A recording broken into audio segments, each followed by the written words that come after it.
지금 우리나라 최대 리스크 중에 하나가 다른 사람들이 모르는데 북핵 리스크예요. 사실은 여러 가지 이야기를 하는데 가장 큰 게 뭐냐, 북핵 리스크입니다. 그러니까 북한에서 기분이 나쁘면 핵무기를 쏘겠다고 최초로 세계 역사상 처음으로 김정은이 쏠 수 있다고 법령에 지금 놓고 있습니다. 그 이야기는 뭐냐, 나 죽이면은 남한에다 핵무기 폭파시켜 버리겠다는. 그러니까 지금 북한에서는 지금 그따위 짓을 한국에 하고 있어요. 윤석열 대통령께서 하신 일은 뭐냐 그러면 핵무기 안 만들면은 수백조 갖다 주겠다는 거예요. 그러니까 핵무기를 절대 포기 안 하고 한국 국민들을 핵 인질로 삼겠다는 거예요. 이게 더 구체화되면 아마 주가는 지금의 대북 핵 리스트로 누가 여기서 공정을 하겠어요. 핵무기 맞고. 지금 그게 지금 서서히 먹구름이 올라가고 있고, 또 하나가 미국이에요. 핵무기를 담보로 이렇게 돼 있으니까 계속 안보 비용이라고 지금 1조 원대에서 지금 6조 원까지 늘어났는데, 각종 부대 비용까지 1년에 10조 원씩 지금 지급하고 있는데, 거기에 좀 무기까지 계속 사고 있는데, 미국의 요구는 그겁니다.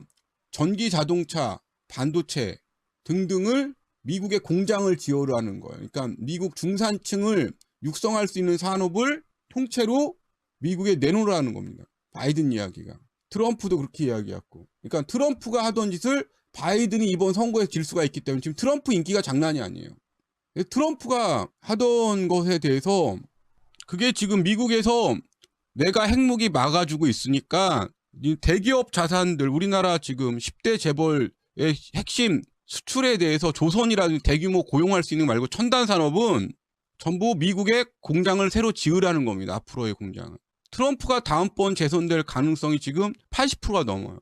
그럼 중국은 어떤 입장이냐? 한국이 지금까지 수출 이익을 봐왔기 때문에 한국이 갖고 있던 동북아시아의 지금 수출에 대해서 지금 다 겹쳐요. 그래서 중국에서는 지금 중국도 내수 붕괴 때문에 한국이 갖고 오는 종합 제품에 대해서 내수하겠다는 겁니다. 이게 지금 반도체라든지 자동차라든지 이런 것들이 전부 내수인데, 내수하는 방법이 뭐냐? 한국에 있는 기업들을 지금 기업 사냥을 하고 있는데 거기에 한국인들이 협조를 하고 있어요. 돈만 몇십억만 주면은 바로 나라를 팔아먹는 사람들이 지금 수천 명입니다. 그래서 국가에서, 그러니까 아무리 일을 해도 일하는 놈 따로 있고 도 챙기는 놈 따로 있으니까 일하는 사람들이 지금 나라의 핵심 자산, 지식 재산을 끊임없이 중국에 갖다 주고 있습니다. 그래서 지난 10년간은 끊임없는 한국 노동자의 중국 밀정의 시대였습니다. 그리고 그게 너무 많이 갖다 줬기 때문에 LCD부터 모든 분야가 지금 중국이 지금 1위 하고 있어요. 핸드폰까지. 뭐만 개발했다 하면은 몇십억만 주면은 서로 나라를 팔아먹는 거예요. 특히 어디서? 하청에서. 하청 기술자들이 나라를 팔아먹는데 혈안이 돼 있어요. 그건 조선은 어떻게 돼 있냐? 조선은 일단 조선에 대해서 5대 은행이 지금 대출해준 익스포저가 100조가 넘습니다. 그러니까 조선업이 망하면은 은행업이 지금 자본금이 다 날아가는 거예요. 그래서 한때 조선업 위기 때, 조선해양 위기 때 충당금을 28조까지 쌓아야 된다는 얘기가 있었는데, 지금 다행히 조선업이 화랑인데 문제가 강판 가격이 지금 폭발하고 계속 올라가고 있어요. 원자재 가격이. 그러니까 하청에다 넘기니까 하청에서 직원을 못 구하는 일이 계속 속출하고 있습니다. 그러면 손해배상을 청구하면은 하청이 지금 파산을 시켜버려요. 그럼 러시아의 관계는 어떠냐? 우리나라하고 러시아 관계가 상당히 좋은데, 러시아는 지금 무조건적인 대미 전략 때문에 단교 중입니다. 지금 단교 추진되고 있어요. 한국하고. 이게 지금 한국 경제 상황이 처한 지금 미국 강달러 시대의 모습입니다. 일본은 지금 어떠냐? 일본은 무조건적인 한국은 자신들의 또 다른 제2의 경제 식민지이기를 요구하고 있어요. 어디에다가? 미국에다가. 한국을 자신들이 관리해야 된다고 얘기를 하고 있습니다. 동북아 질서를 위해서는 남한 경제를 일본 밑에 관리하는 게 미국한테도 이익이라고 계속 설득하고 있습니다. 그래서 상당히 많은 부분에서 한국에 대해서 정보는 빼내가고 한국 외교에서 미국하고 밀월 관계할 수 있는 이른바 이중 전략을 들어가고 있어요. 이게 지금 제가 파악하고 있는 지금 현재 우리나라의 상황입니다. 저보다 더 많이 대외 정책을 공부하신 분들이 더 깊게 알고 계실 테니까 제가 대략적으로 공부 요즘에 해서 파악하고 있는 점이 이겁니다. 그러니까 이런 종합적인 상황이 우리나라에 어떻게 지금 영향을 미칠 것인가 이렇게 봤을 때, 그러니까 우리나라는 그러면 어떻게 지금 구조가 어떠냐? 경제 구조나 지금 지배 구조가 어떻게 되냐? 일단은 누가 우리나라를 지배하고 있냐? 우리나라를 지배하는 거는 족벌이 아닙니다, 사실은. 우리나라를 지배하고 있는 거는 사실은 고위 검찰 집단과 관료 엘리트 집단이 사실은 한국을 돌리고 있는 거예요. 우리나라는 검찰 집단과 관료 엘리트가 전관예우로 나라를 지배하고 있는 겁니다. 그래서 지금 윤석열이 민주당에 있다가 국민의힘에 가서 통치자가 된 거예요. 통치 집단이 미뤄졌기 때문에. 그러면 검찰 집단과 검찰 엘리트 권력하고 관료 엘리트 권력은 누구의 후원을 받냐? 그게 바로 족벌과 중소기업에 있는 중소기업 뭐라고 해야 되죠? 아주 그 단합돼 있는 그 사람들.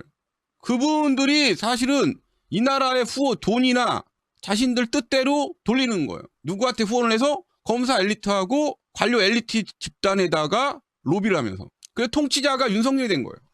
근데 이게 효율성이 지금까지는 사실은 어떤 식으로든 개발 시대는 있었어요. 근데 빨리 사람들 관리직 직원을 뽑고 그 밑에 충성 경쟁을 하면 되니까. 그러니까 정경련만 이익 집단이 아닙니다. 중소기업 협회 저기들 18년, 20년 동안 경쟁 없이 독식한 사람들도 상당한 엄청난 이권 집단이에요. 우리나라에 그거를 이야기하지 못하게 하고 있습니다. 거기에 그 비리에 대해서 수사도 못 들어가요. 왜? 전관으로 아예 도배를 하고 있어요. 여기에 이제 정치 집단은 지역 토호가 독식하는 구조입니다. 그러니까 국민들, 조직되지 않은 95%의 국민들은 이들이 볼 때 통치하는 노예 집단에 불과해요.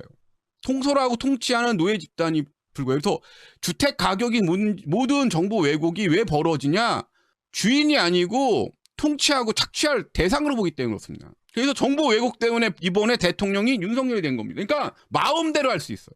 중소기업 집단은 지금 2천억까지 5천억까지 지금 희한한 걸 만들었어요. 일본에서 사기친다고 그걸 갖고 와서 독일에서 만든 건데 일본에서 그거를 어떤 자기들 그 세습 문화를 갖다가 한국에 도입해갖고 2천억까지 지금 세금을 그게 중소기업이에요. 중견기업까지 세금 땡전 한 푼 안 내야 된다고.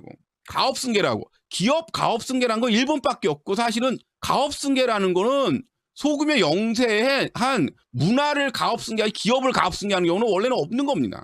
일본에서는 왜곡시켜 변형시킨 사실은 특수계층을 위한 일부예요. 그것도 일부. 근데 지금 중소기업이라는 해서 어마어마한 숫자가 엄청난 그 협회들이 있습니다. 엄청난 수익을 얻어요.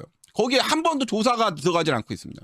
어느 정도냐 그러면 협회 안에 저기들은 일부는 완전 족보화돼 있어요. 한 사람이 회장이 막 생긴 지 20년 동안 그 조합을 움직입니다. 조합 패거리라고 그러죠. 조합 패거리.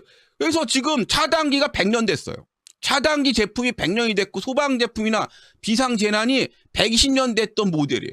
지금 아크 차단기 하나 지금 선정을 못해요. 왜 그런가 같으면 그동안에 그거 납품하던 사람들이라든지 통신업자라든지 120년 된 걸 갖고 와서 지금 하고 있어요. 중국에서도 안 써요. 그래서 전국 해안가에 지금 방송, 비상방송이나 마을 방송이 60~70%가 지금 거의 작동 불능입니다. 제가 공부해본 바로. 옛날에 반도체에서 재난공학으로 옮겨서 논문 쓰고 그랬거든요. 나중에. 근데 공부를 해봤더니 전국의 해안가라든지 마을 방송하는 것들에 이게 방송이 안 돼요. 이게 지금 21세기인데 왜 그러냐? 그 납품업체가 소방의 납품업체가 그게 족보화예요. 그럼 방송은 어떠냐?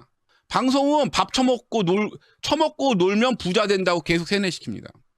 사람이 안 바뀌어요. 방송 연예계에 그 짓거리기 때문에 20년 동안 연예 매체 사람이 안 바뀌고 있어요. 그러니까 사람들이 지금 20년 전의 문화에 지금 매몰되어 있습니다. 20년 전 사람, 20년 전 이야기, 20년 전 사람들이 계속이에요. 리바이벌. 왜 이 사람들이 20년 전에 기득권으로 완벽하게 한국 사회 지배하는 계층이기 때문에 그렇습니다. 20몇 년 전부터. 그래서 방송의 모든 20년 전 이야기예요. 20년 전. 그러니까 누가 지배자냐? 여기에. 확실한 지배자는 누구냐? 이 나라의 통치는 엘리트 검찰하고 관료 엘리트가 통치하는 겁니다. 나오셔 전관으로 돌아가는 거예요. 족벌들은 대우와 정관을 해주는 거예요. 정관할 때 대법원 판사 같은 게 잘 보면 저번에 보면 400억을 벌었어요. 1년에 400억을 벌었어요. 수익으로. 그래서 김학의가 처벌을 안 받는 거예요. 쉽게 말하면. 김학의는 엘리트 검사십니다. 엘리트 검사 집단이기 때문에 처벌할 수가 없는 겁니다. 김학의는 통치자예요. 선배고 엘리트 검사 출신의 엘리트 검사 집단에 소속돼 있고 통치자이면서 누가 좌파가 되든 상관이 없어요. 통치자기 때문에. 노무현 수사한 사람은 어디 있냐? 그는 중소기업 중앙의 변호사입니다. 노무현 수사했던 사람이. 그 사람 통치자예요. 검사 엘리트. 언제부터 이 사람이 통치자에 올라섰나? 20년 됐습니다. 지금 이게 안 바뀌는 거. 한동훈 까지도 검사 엘리트 입장이에요. 제가 보기에는. 그 사람들이 마음에 안 들면 수사하고, 그러니까 어떤 군부 시대를 넘어서 검사 시대였던 거예요. 검사하고 엘리트 권력, 엘리트 관료 출신들, 모피아라 그러죠.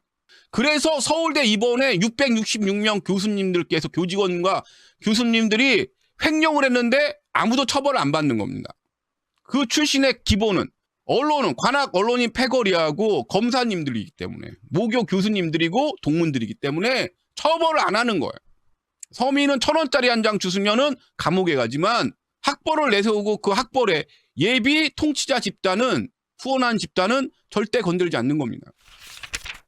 앞으로 극심한 내수 침체 말고는 없습니다. 왜? 물가 대폭등 때문에. 환율 대폭등은 뭐냐? 물가 대폭등입니다. 부도 도산밖에 없어요. 실업밖에.